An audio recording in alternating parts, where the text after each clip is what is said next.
அங்கே தொட்டு இங்கே தொட்டு கடைசியில் எனக்கே விபூதி பார்த்துட்டாங்க. போலி பத்திரம் மூலம் நடக்கக்கூடிய நில மோசடியை பற்றி நிறைய நம்ம சேனலில் பேசியிருக்கிறேன். என்னுடைய ஃப்ரெண்டே இப்போ சமீபத்தில் மாட்டிக்கிட்டு ஜஸ்ட் எஸ்கேப் ஆகி வந்திருக்காரு. நிறைய நான் விழிப்புணர்ச்சிக்கு போட்டுகிட்டே இருக்க காரணம் என்னென்னா, நம்ம கண்கூட பார்த்தது. இன்டெப்த்தாக அதுக்குள்ளே போனோம்னாக்கா அவ்வளோதாங்க, அவ்வளோ பயமாக இருக்கும். இந்த ரியல் எஸ்டேட் தொழில் நீங்கள் சொல்கிறீங்க, இந்த பிஸ்னஸ் இருக்கக்கூடிய சிக்கல்கள், ரொம்ப பெரிய சவால்கள்லாம் இருக்குது. அதாவது எப்படி வருவாங்கன்னாக்கா, வாங்குறவங்க மாதிரியோ இல்லை விற்கிறவங்க மாதிரியோ தான் போலி பத்திரம் தயாரித்து இந்த போர்வழிகள், ஏமாற்று போர்வழிகள்லாம் இப்படித்தான் வந்து இந்த மாஃபியாக்கள் நம்மளை அணுகுவாங்க. நம்ம ரொம்ப உஷாராக இருக்கணும். இதில் முக்கியமாக பாதிக்கப்பட போகிறது அப்பாவிகள் தான். ஃபர்ஸ்ட் டைம் ஹோம் பையர் தான். முதல் தடவை எந்த இதுவுமே அவங்களுக்கு தெரியாது. ஓரளவுக்கு வாங்கி விற்று பழக்கம் இருந்தால் கூட அவங்களுக்கு ஓரளவுக்கு தெரியும். அந்த இன்னொரு முக்கியமான விஷயம், இந்த புதிய ஏஜென்ட்டுகள் நிறைய பேர் புதுசாக தொழிலுக்கு வர்றான்னு நினைக்கிறாங்க. அவங்களும் ரொம்ப கவனமாக இருக்கணும். என்ன அழகாக என்னை வந்து கிளவராக வந்து அழகாக வந்து ஏமாற்ற பார்த்தாங்க தெரியுங்களா? அது வந்து ஜஸ்ட் எனக்கு அந்த அறிவுலாம், இந்த நாலேஜுங்கிறது ரொம்ப முக்கியம். அதுதாங்க அனுபவம். சரிங்களா? இதை நான் உங்களுக்கு ஏன்னா ரொம்ப நாளாக நான் போடணும்னு நினச்சிட்டு இருந்தேன். இப்போ சரியான நேரம் வந்திருக்குது. போலி பத்திரம் மூலம் நடக்கக்கூடிய நில மோசடி, அது இல்லாமல் தென் மாநிலத்திலிருந்து சொல்கிறேன், தப்பாக நினச்சிக்காதீங்க, இதுதான் உண்மை. ஒரு பெரிய கும்பலே வந்திருக்குது. இதை போலி பத்திரத்தை உருவாக்குறதுக்கு இதுக்கு எக்ஸ்பர்ட்ஸ் நிறைய இருக்காங்க. இது எல்லாரும் செய்ய முடியாது. சரிங்களா? இது அழகாக அந்த பத்திரத்தை போலி மாதிரியே தெரியாது. நீங்கள் பார்த்தீங்கன்னாக்கா அது வந்து போலியாகவே இருக்காது, பக்காவாக ஒரிஜினலாக இருக்கும். பார்த்தீங்கன்னா நம்பிடுவீங்க புதுசாக பார்க்குறவங்க. ஸோ இது எப்படி நடக்குது, இதில் எப்படிலாம் நம்ம பத்திரத்தை பார்க்கணும் அப்படிங்கிறதுக்கு ஒரு எனக்கு ஏற்பட்ட அனுபவத்து மூலமாக நான் உங்களுக்கு நான் தெரிவிக்கிறேன். பொறுமையாக பாருங்கள். ஸோ வாங்க நம்ம சப்ஜெக்டுக்குள்ளே போகலாம்.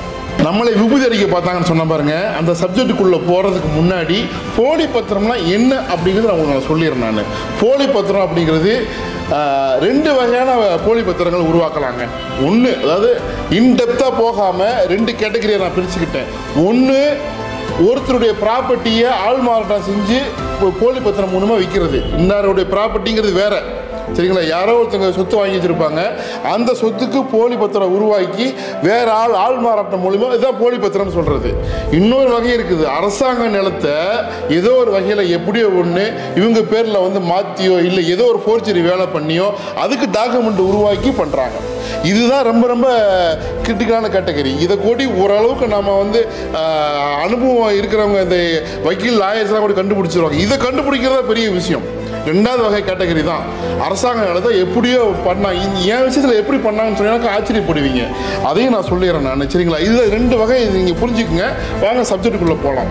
ரொம்ப சமீபத்தில் நடந்த இந்த உதாரணத்தை சொன்னும் போது நீங்கள் தெரிஞ்சுப்பீங்க இது எப்படி நடந்துச்சு அப்படின்னுட்டு. ஒரு சில வருடங்கள் இருக்குன்னு வச்சுக்கோங்களேன். எனக்கு ஒரு பெரிய ப்ராப்பர்ட்டி சேல்ஸ்க்கு வந்துச்சு. என்னுடைய கிளைண்ட் நிறைய ரெகுலராக வாங்கக்கூடியவர் என்கிட்ட என் மூலிமா நிறைய விற்றுருக்காரு. அவர் இந்த ஏரியாவில் வந்துச்சுனாக்கா எனக்கு சொல்லு பட்ஜெட்டு இந்த பட்ஜெட் அப்படின்ட்டாரு. கிட்டத்தட்ட ஒரு 10 சிக்கு நியர்லி வருது. ஒரு ப்ராப்பர்ட்டி சேல்ஸுக்கு வருது. சரிங்களா? ஒரு 2 ஏக்கர்னு வச்சுக்கோங்க. ஆக்சுவலி மார்க்கெட் வேல்யூ 7, 8, 9 வரைக்கும் இருக்குது. ஆனால் எனக்கு வந்தது வெறும் 6 ரூபாய்க்கு வந்ததே. சரிங்களா? 6 ரூபாய்க்கு வந்து அர்ஜென்ட் சேல், அவசர விற்பனை, உடனடியாக பணம் தேவை அப்படின்னு வந்துச்சு. இப்போ இடத்த பார்த்தா எல்லாமே பக்காவாக இருக்குது. சரிங்களா? இது ஓகே அப்படின்னு இவருக்கு நான் என்னுடைய கிளைண்ட்டுக்கு எல்லா டீட்டெயிலும் அனுப்புகிறேன். இடத்த பற்றி பார்த்துட்டு உடனே அப்படின்றாரு. சரிங்களா? உடனே நான் பார்க்குறேன், வந்து பார்க்குறாரு. பார்த்துட்டு எனக்கு சிட்டிங் ஏற்பாடு பண்ணப்போ நம்ம டைரெக்டாக ஒரு சிலரை மீட் பண்ணலாம் அப்படின்றாரு. ஓகே, மீட் பண்ணுறதுக்கு எல்லாமே ரெடி பண்ணி வச்சு வர்றதுக்கு முன்னாடியே ஏகப்பட்ட ட்ராமா. எனக்கு அங்கே தான் கொஞ்சம் வந்து சந்தேகம் வந்துச்சு. என்னன்னாக்கா வர்றதுக்கு முன்னாடியே, அதாவது அட்வான்ஸு 5000 10,000 வாங்க மாட்டேன், மினிமம் 2 லட்சம் கொடுக்கணும், 5 லட்சம் தான் கொடுக்கணும், அப்போ தான் டாக்குமெண்ட் ஜெராக்ஸே தருவேன். சரிங்களா? இதை நான் பையன்கிட்ட சொல்கிறேன். நான் இதுக்கு ஒத்துக்கிறாரு. ஏன்னா வியாபாரம் இப்படி ஒரு சில வியாபாரம் இப்படி நடக்குங்க. செல்லர் வந்து அவ்வளோ சீக்கிரமாக டாக்குமெண்ட் கூட கொடுக்க மாட்டாங்க. சரிங்களா? எல்லாமே சரி நோட்டு ரொம்ப கட்டுப்படிலாம் வைக்கிறாரு. சரி நோட்டு சொல்லியாச்சு. கிட்ட ஒரு நாள் வருது. ஸோ 2 பேரும் மீட் பண்ணுறதுக்கு அட்வான்ஸே 2 லட்ச ரூபா தரேன்ட்டார் நம்மால். நானும் சொல்லிட்டேன். சரிங்களா? எனக்கு என்ன பிரச்சனைனாக்கா, எனக்கு இது வந்து அந்த பக்கம் மீடியேட்டர் பையன். சரிங்களா? அந்த பையன் அண்ணே நம்மளுக்கு தெரிஞ்சவரண்ணே, நண்பர்ண்ணே இப்படியே சொல்லவும், சரி அவனுக்கு ஓரளவுக்கு தெரியும் போல தெரியுது அப்படிங்கிற ஒரு கொஞ்சம் அசால்ட்டாக இருந்ததுனால சரி ஓரளவு நான் ஒத்துக்கிட்டேன். சரிங்களா? அந்த பையன் மட்டும் எனக்கு இது வந்து எனக்கு இப்போ தான் பார்க்கறேன்னு சொல்லியிருந்தாக்கா அப்போ தான் பார்க்குறான் அவன் யார் மூலியமோ லிங்க்கில் வந்திருக்காரு அவர் சரிங்களா. நான் இன்னும் கொஞ்சம் உஷார்ந்திருப்பேன், இவ்வளோ தூரம் போக விட்டுருக்க மாட்டேன். கிட்ட வந்து எல்லா ஒரு இடத்துல போய் உட்காந்து பேசலாம், எங்கள் ஆஃபீஸுக்கு வாங்கன்னு சொல்கிறேன், அது வரல, நான் வரமாட்டேன். இல்லை வேற ஒரு ஹோட்டலுக்கு போகலான்றா, அதுக்கு வரமாட்டேன், காரில் உட்காந்து பேசலாம் அப்படின்றாரு. அப்போவே எங்களுக்கு ஒரு மாதிரி ஆயிடுச்சு சரிங்களா. சரி நோட்டு உட்காந்து என்னோட பையனை ஒத்துக்கிட்டாரு, உட்காந்து நாங்கள் பேசுகிறோம். பேசும்போது அந்த டாக்குமெண்ட்டை பார்த்தா அப்படியே அதாவது கண்ணில் ஒத்திக்கிற மாதிரி இருக்குதுங்க, அழகாக லிங்க்கு சரிங்களா. அவங்க ஒரு இடத்துல தான் என்கிட்ட மாட்டினாங்க அவங்க. அது எப்படிங்கிறத நான் சொல்கிறேன், அதை சொல்லும் போது உங்களுக்கே ஆச்சரியமாக இருக்கும் சரிங்களா. கரெக்டாக வந்து எல்லாமே பார்க்க போகும்போது பக்காவாக இருக்குது டாக்குமெண்ட்டு. கிட்டத்தட்ட வந்து ஒரு 7 இயர்ஸுக்கு வந்து டாக்குமெண்ட் அழகாக மெயின்டைன் பண்ணிருக்காங்க. 7 வருஷம் ஹிஸ்டரின்னு சொன்னானே, இதை நின்று நிதானமாக அழகாக யோசிச்சு பிளான் பண்ணி செஞ்சுருக்கிறாங்க. இந்த போலி பத்திரம் மட்டும் போலியாக இல்லை, அவங்க செஞ்சுருக்கக்கூடிய இன்டெப்த்தாக வேலைகள் ஒவ்வொன்றுமே பெர்ஃபெக்டாக ஒரிஜினல் மாதிரியே 7 வருஷத்துக்கு ஹிஸ்டரியை வந்து 7 வருஷமாக ரெடி பண்ணிருக்கிறாங்க. அவங்க 7 கோடி ரூபாய்க்கு இன்றைக்கி விற்க வந்தாங்க பார்த்தீங்களா. ஆனால் அவங்க உழைச்ச உழைப்பு பயங்கரமாக உழைக்கிறாங்க, எஃபர்ட்.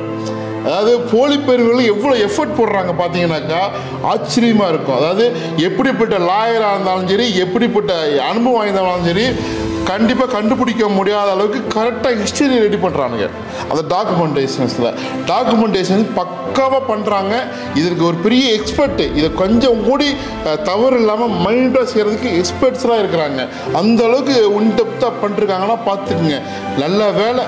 ஆனால் எனக்கு சந்தேகம் வந்துடுச்சு சரிங்களா. எனக்கு கொஞ்சம் டவுட்டு, இவர் வந்து ஜெராக்ஸ் கொண்டு வந்துருக்கிறான், ஒரிஜினல் எடுத்து வந்துருக்கிறான், நான் பார்த்துட்டேன் சரிங்களா. என்ன பண்ணேன், இவர் பணம் கொடுக்குறது எனக்கு ரெடியாக இருக்க, ரேட்டு பேசியாச்சு.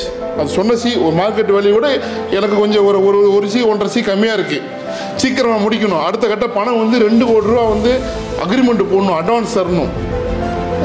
டைம்லாம் கொடுக்க மாட்டேன், இல்லீகல் பார்க்குறதுக்கு 1 வாரம் தான். எல்லாம் சரின்றாரு, நம்மளால் வாங்குறதுக்கு ரெடியாக இருக்காரு. டாக்குமெண்ட் பார்த்தோன்னே எனக்கு சந்தேகம் வந்துச்சு. சார் அப்படின்னு கையை தட்டு பணம் கொடுக்க போயிட்டார். இருந்தாங்க சார், என்னோட எடுத்து 2 லட்சம் வச்சுட்டு இருக்காருங்க. அதாவது வெறும் அந்த பத்திரத்தை கொடுக்கறதுக்கு, ஜெராக்ஸை கொடுக்கறதுக்கு சரிங்களா. நான் இங்கே தான் மாட்டிருப்பேன் சரிங்களா. 2 லட்சம் கொடுக்க போனால் கையை தொட்டு சார் வேணான்னு சொல்லிட்டு, அதுக்கப்புறம் வந்து டக்குன்னு என்ன பண்ணேன், என் மொபைலில் டக்குன்னு சார் ஃபோட்டோ எடுத்துட்டேன். சார் எனக்கு ஒரே ஒரு நாள் டைம் கொடுங்க. அவங்ககிட்ட கேட்டிருந்தாக்கா எடுக்க விட்டுருக்க மாட்டான். எனக்கு ஒரே ஒரு நாள் டைம் கொடுங்க, நாளைக்கு வந்து இன்றைக்கி சார் நாள் நல்லா சொல்கிறாரு, நாளைக்கு நல்ல நாள், நாளைக்கு கண்டிப்பாக நீங்கள் கேட்ட மாதிரியே 2 லட்சம் அட்வான்ஸு சீக்கிரமாக முடிச்சிடறேன் சார். அப்போவே அவன் செல்லருக்கு வந்து ஒரு மாதிரி ஆயிடுச்சு. கரெக்டாக ஃபோட்டோ டக்குன்னு எடுத்துகிட்டு, சார் வேணாம் சார், நீங்கள் ஒரு நாள் டைம் கொடுங்க சார், நான் செக் பண்ணிக்கிறேன் அப்படின்னாரு. ஆனால் அவரு செல்லர் பையரை வந்து வாங்குற ஆரம்பத்தில் பாய் டக்குன்னு முடிக்கலாம் பாய் அப்படின்ட்டார். இருங்க அப்படின்னு நேராக என்ன பண்ணேன், எனக்கு தெரிஞ்ச அரசாங்க அதிகாரிகள் அந்த ஏரியாவுடைய விஓ அப்புறம் சர்வேயர் சரிங்களா, உடனே அனுப்பிச்சேன். ஒரு 1/2 hour 1 hourல நான் வெளியே, அதாவது அதுக்கப்புறம் மீட்டிங்க்கு அப்புறம் எனக்கு 1 hourல அப்போ இது வெரி டவுட்ஃபுல் அப்போ அப்படின்ட்டாங்க. ஏன் அப்படின்னாக்கா அது ஆக்சுவலி வந்து அந்த ப்ராப்பராக டாக்குமெண்ட் ரெடி பண்ணிருக்காங்க. அரசு மேய்க்கால் புறம்போக்குக்கு பட்டா வாங்கியிருக்கிறாங்க. ஒரு சில கேஸில் என்ன நடக்கும் அப்படின்னாக்கா, அதாவது அனுபவத்தில் இருந்த ப்ராப்பர்ட்டிக்கு பட்டா கிடச்சிருக்கும் சரிங்களா. உங்களுக்கு வந்து அந்த 80s 90s இருந்த காலகட்டத்தில் வந்து கொடுத்தாங்க சரிங்களா, யூடிஆர் பட்டா அப்படின்னு விட்டு அந்த வகையற மாதிரி வந்து இதையும் வந்து உருவாக்கியிருக்கிறாங்க. பட்டு அது உருவாக்கப்பட்ட காலகட்டங்கள் வேற. ஆனால் உருவாக்கின அந்த வகையற அந்த டாக்குமெண்ட் கிளாசிஃபிகேஷன் இருக்குது பார்த்தீங்களா, அரசு மேய்க்கால் புறம்போக்குக்கு கண்டிப்பாக பட்டா கொடுக்கவே முடியாது. அங்கே தான் வந்து எனக்கு டவுட் ஆச்சு. அதாவது எனக்கு டவுட்டு கிடையாது, இந்த பட்டா மேலே டவுட்டு, இந்த 7 வருஷத்தில் வந்திருக்குதே அப்படின்னு. ஆனால் எங்கள் ஆளுக்கு டவுட்டு. நான் அனுப்பிச்ச அந்த சர்வே இருக்குது, நீ நேராக போ, வியோவுக்கு போ, நாளைக்கு காலையில் போ, இது வந்து கொஞ்சம் டவுட்ஃபுல் தான் அப்படின்னு அனுப்பிச்சிட்டாரு. நம்ம வியோவுக்கும் போயாச்சு. எல்லாமே நம்மளுக்கு பழக்கங்கிறதுனால, நம்ம மேலே இருக்கிற நம்பிக்கைனால, பாஸ்னால டக்கு இந்த ப்ராப்பர்ட்டி என்னுடைய கிளைண்ட்டுக்காண்டி வாங்குறேன் சார் அப்படின்னு சொன்னதுனால டக்கு பார்த்துட்டு அரசு மேய்க்கால் புறம்போக்கு இது கண்டிப்பாக இது வந்து அரசு எப்போ தேவைப்பட்டாலும் எடுத்துக்கும். இது வந்து முறையாக கொடுக்கப்பட்ட பட்டா கிடையாது, இது வந்து ஒரிஜினல் பட்டா கிடையாது, அரசாங்க ரெக்கார்டில் கிடையாது. இது பார்த்தாக்க மேம்போக்காக தெரியும், இது வந்து நிறையா இருக்குது, நீ வேணாம் உள் டெப்த்தாக போகாத விட்டுரு அப்படின்ட்டாங்க. எனக்கு கோபம் வந்துருச்சு, என்னடா இந்த மாதிரி நம்மளையே வந்து விபூதி அடிக்க பார்த்தாங்கன்னு. நீங்கள் எதுவுமே வேணாம், ஏன்னா எங்கே பாருங்கள், நம்ம ஏமாற்றப்பட்டுட்டாலும் அவங்க மேலே நம்ம வந்து எந்த ஆக்ஷனும் எடுக்க முடியல, இதை விட்டுரு அப்படின்ட்டாங்க. ஸோ இல்லை அப்படின்னா என்ன நடந்திருக்குனாக்கா, இதை நம்ம வாங்கியிருக்க போகிறதில்ல, இதற்கு அடுத்து நம்ம எந்த மூவும் பண்ணியிருக்க போகிறதில்ல, எப்படியே கண்டுபிடிச்சிருப்போம். ஆனால் அன்னைக்கு 2 லட்ச ரூபா அன்னைக்கு வந்து விபி அடிச்சுட்டு போயிருப்பாங்க, அதுக்கப்புறம் அவங்கள்ட்ட வாங்க முடியாது. அப்புறம் எனக்கு சொன்னார் பாருங்க, அந்த பையன்கிட்ட கேட்கும்போது மிரட்டி கேட்கும்போது, அண்ணே எனக்கு தெரியாதுண்ணே, இன்னொருத்தர் மூலியமாக வந்ததுண்ணே, அப்படி லிங்கில் வந்ததுன்னேன்னு சொல்லி அவன் அது மாதிரி சொல்கிறான். என்றைக்குமே நீங்கள் ஏஜென்ட்டுகள் ரொம்ப உஷாராக இருக்கணும். இந்த மாதிரி தான் நடக்கும், எப்படியோ ஒரு வகையில் வந்து அணுகுவாங்க. ஸோ இந்த மாதிரி வந்து அரசாங்க நிலத்தையும் வந்து ஏதோ ஒரு வகையில் வந்து அவங்க வந்து டாக்குமெண்ட் ரெடி பண்ணி விற்கிறாங்க, ஆள் மாறாட்டம் செஞ்சு டாக்குமெண்ட் ரெடி பண்ணி விற்கிறாங்க. இதுக்கு ஒரு பெரிய கேங்கே தயாராக ரெடியாக இருக்குது, செஞ்சுக்கிட்டு இருக்கிறாங்க, எக்ஸ்பர்ட் மாதிரி செய்கிறாங்க, அவங்களால கண்டுபிடிக்கவே முடியாது. நிறைய இந்த டாக்குமெண்ட் செக்கிங்கே ஒரு பெரிய கேட்டகரி, அதை இன்னொரு நாளைக்கு நான் சொல்கிறேன். நான் ரொம்ப உஷாராக இருங்க மக்களே. என்னுடைய ஃப்ரெண்டு இப்போ சமீபத்தில் அவர் எப்படியோ கொண்டுட்டு போய் சாட்சி பணத்தை வாங்கியிருக்கிறாங்க, எப்படியோ கொஞ்சம் எஸ்கேப் ஆகி வந்துட்டார், இன்னும் கொஞ்சம் பணம் மாட்டிகிட்டு இருக்குது. இது மாதிரி நிறைய போலி பத்திரங்கள், போலி பெரியவர்கள் ரியல் எஸ்டேட் இருக்கிறாங்க. ரியல் எஸ்டேட் நீங்கள் தொழில் பண்ணுறீங்க பாருங்கள், நீங்கள் இந்த மாதிரி விஷயங்களை முதல்ல கற்றுக்கணும், சரிங்களா? நல்ல நீங்கள் அனுபவம் ஆக ஆகத்தான் இதில் நீங்கள் சிக்காமல் இருப்பீங்க. அதே மாதிரி இடம் வாங்குறவங்க விற்கிறவங்க முறையாக ஒரு நல்ல அனுபவம் வாய்ந்த ஒரு வல்லுநரோட நீங்கள் கோஆர்டினேட் பண்ணி நீங்கள் நல்லபடியாக சொத்து வாங்குங்க. பெரிய ப்ராப்பர்ட்டி வாங்கும் போதெல்லாம் ரொம்ப சில சிக்கல்லாம் போய் மாட்டிப்போம். பணத்தை அட்வான்ஸ் அந்த 2 லட்சம் 3 லட்சம் இந்த மாதிரி நான் நிறையா போய் கேள்விப்பட்டிருக்கிறேன். 50,000 1 லட்சம் இந்த மாதிரி அட்வான்ஸை வாங்கிட்டு ஏமாற்றுவானுங்க. இந்த மாதிரி பெரிய ப்ராப்பர்ட்டிலாம் அது மாதிரிலாம் போகாதீங்க. டாக்குமெண்ட்டை கொடுத்தா எல்லாமே பக்காவாக, அவங்களுடைய அவசரம் இருக்குது, உங்களுடைய நீட்ஸ் இருக்குது, அதெல்லாம் ஃபுல்ஃபில் பண்ணி கரெக்டாக கொடுத்தாங்கன்னா வாங்குங்க. இல்லையா ஆரம்பத்தில் டவுட்டாக இருக்குனாக்கா விளையிருங்க. அதே மாதிரி ஏஜென்ட்டுக்கு சொல்கிறேன், உங்களுக்கு யார் மேலே டவுட்டாக இருக்குனாக்கா அந்த பிஸ்னஸை அடுத்த கட்டத்துக்கு கொண்டுட்டு போகாதீங்க, அப்படியே ஸ்டாப் பண்ணுறங்க. டவுட் இருக்குது, ஏன்னா நம்ம போய் சிக்கலில் போய் மாட்டிக்கிறத விட நம்ம விலைக்கு போய் கெட்ட பேர் கூட வந்துட்டு போட்டோம். உங்களுக்கு ஒருத்தரை பிடிக்கணும்னா அந்த கூட பிஸ்னஸ் பண்ண வேணாம், ரொம்ப உஷாருங்க. இப்படித்தான் போலி பத்திரம் வருது. போலி பத்திரத்தை பற்றி பேசிக்க ஒரு பெரிய டாபிக்ங்க, அது என்னென்ன மாதிரி செய்கிறாங்க இன்னும் நாளைக்கு பேசுவோம். இப்போதைக்கு நான் சொன்ன தகவலெல்லாம் மைண்டில் வச்சுக்கோங்க. இப்படிலாம் ஏமாத்துறாங்க, ரொம்ப உஷாருங்க. நம்ம ரியல் எஸ்டேட் தொழில் செய்கிறவங்க உஷாராக இருக்கணும், அதுதான் போட்டுருக்கிறேன். வாழ்த்துக்கள்.